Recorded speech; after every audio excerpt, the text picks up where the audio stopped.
कहानी नीरू की है। पंजाब की नीरू की शादी दिल्ली के राहुल से होती है। दिल्ली कितना बड़ा शहर है ना, लेकिन आप लोगों का घर तो बहुत छोटा है। हमारे पंजाब में तो ये बड़े बड़े घर होते हैं कि मजा ही आ जाता है। कोई बात नहीं नीरू, मैं भी तुम्हारे लिए बहुत बड़ा मकान बनाऊंगा बहुत जल्दी। नीरू के पिता जहाँ पंजाब के जाने माने व्यापारी थे, वहीं उसका पति राहुल दिल्ली में एक सिंपल नौकरी करता था। माँ, यहाँ तो घी मक्खन इतना महंगा है कि क्या बताऊं। मैं तो तरस ही जाती हूँ घी खाने के लिए। नीरू की माँ को ये सुनकर बहुत दुख होता है। मेरी बेटी को घी नसीब नहीं हो रहा है और ये बहू यहाँ बैठकर घी में शक्कर डाल रही है। देख वनिता, मैं साफ कह रही हूँ, इस घर में जितना घी आएगा उतना ही मेरी बेटी के घर दिल्ली भी जाएगा। अरे ये क्या बात होती है माँ जी? बेटी का उतना ही करो जो अच्छा लगे। अब क्या मायके से घी और मक्खन तक की सप्लाई करोगी आप? हाँ, मेरी बेटी किसी चीज को तरसे मुझसे बर्दाश्त नहीं होता। अब क्या था, नीरू के मायके में 2 किलो घी आता तो 2 किलो दिल्ली जाता नीरू के पास। एक दिन, माँ बड़ी गर्मी पड़ती है दिल्ली में। इस घर में तो एक ही एसी है और वो भी ड्राइंग रूम में। सारा परिवार एक ही कमरे में सोता है। हाँ बेटा, वो तो हर घर की कहानी है। यहाँ भी एक ही एसी है। अरे बिल इतना आता है कि क्या बोलूं। तभी वहां राकेश आ जाता है। माँ, थोड़ी देर में यहाँ कुछ प्लम्बर आएंगे मेरे कमरे में एसी लगाने, जरा ध्यान से लगवा देना ना माँ। ओए, ऐसे कैसे तेरे कमरे में एसी लगेगा? हाँ राकेश, एक बार बात तो कर लेता। अरे पापा, वो वनिता को गर्मी में नींद नहीं आती। ड्राइंग रूम में सबके साथ सोने में वो अनकंफर्टेबल है, इसलिए। अरे पूरे परिवार के साथ वहाँ तेरी बहन नीरू भी तो सोती है, वो नहीं हो रही क्या अनकंफर्टेबल? समझ रहा है ना? अगर एसी लगेगा तो एक दिल्ली में तेरी बहन के कमरे में भी लगेगा, तभी तू लगा सकेगा। राकेश वनिता को सारी बात बताता है। वनिता करती भी क्या, मन मार कर बैठ जाती है। माँ, ये लोग ठीक नहीं है, क्या करूं मैं? अरे बेटी, यहाँ आ जा, तू यहाँ आकर रह ले। अरे छोड़ दे ऐसे पति को। कैसे छोड़ दूं माँ? समाज क्या कहेगा, लोग क्या कहेंगे? वैसे भी मेरा एक बेटा है मयंक। अरे हटा बेटा, तेरी उम्र ही क्या है, इतनी परेशान रहेगी तो काम कैसे चलेगा। खैर, बात आई गई हो जाती है। माँ को लगता है कि नीरू ठीक है, तो वहीं नीरू के मन में एक ही लाइन चल रही होती है, यहाँ आ जा।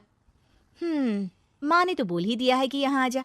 बस मयंक थोड़ा सा बड़ा हो जाए, इन गरीबों को छोड़कर मैं वापस माँ के पास ही चली जाऊंगी। वो इसी सोच में बाजार में चल रही थी कि मैम, आपका दुपट्टा जमीन को छू रहा है। नीरू जैसे ही उस लड़के की तरफ देखती है, देखती ही रह जाती है। हाय रे, कितना सुंदर लड़का है ये। अब क्या हुआ? मैंने कहा आपका दुपट्टा। तो खुद ही उठाकर दे दो ना। लड़का समझ जाता है कि नीरू उस पर फिदा हो चुकी है। वो उससे उसका नंबर लेकर चला जाता है। अब क्या था, नीरू और रोहित में लगातार बातें होने लगती है। मैं हरियाणा का रहने वाला हूँ, यहाँ एक बड़ी कंपनी का मैनेजर हूँ। अच्छा, और कितने बच्चे हैं तुम्हारे? बच्चे? अरे मेरी तो शादी भी नहीं हुई है। तुम बताओ, शादी करोगी? नीरू शर्मा जाती है। अब लेकिन मैं तो पहले से ही शादीशुदा हूँ। मुझे फर्क नहीं पड़ता, बस तुम शादी कर लो, भाग चलते हैं। बहुत पैसे वाला हूँ मैं, हमेशा खुश रखूंगा तुम्हें। नीरू रोहित से मिलकर सारा प्लान बना लेती है और फिर एक दिन घर से भाग जाती है। दोनों शादी कर लेते हैं।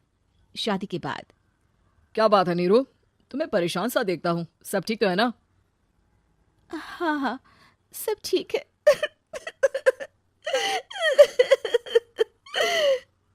ये कहते कहते ही वो रोने लगती है। अरे क्या हो गया, रो क्यों रही हो? मैंने तुमसे एक बात छुपाई है और वही बात अब मुझे परेशान कर रही है। रोहित, मेरा एक बेटा भी है, उसका नाम मयंक है। क्या बात कर रही हो? ये तुमने मुझे पहले क्यों नहीं बताया? देखो नीरू, मेरी माँ को मैंने ये नहीं बताया है कि तुम शादीशुदा हो। बच्चा मैं मैनेज नहीं कर पाऊंगा। नीरू को समझ में नहीं आता कि वो क्या करे। तुम उस बच्चे को अपनी माँ को क्यों नहीं दे देती? नीरू चुपके से माँ को फोन करती है। माँ, क्या मयंक को तुम रख सकती हो? बेटा, मैं राकेश के साथ बात करती हूँ, आखिर घर का बेटा वही है, जो वो बोलेगा। वैसे भी बेटा, तूने जो किया है ना, उसके बाद से पूरा घर तेरी बुराई कर रहा है। मैं भी अब किसी से तेरे लिए लड़ नहीं सकती।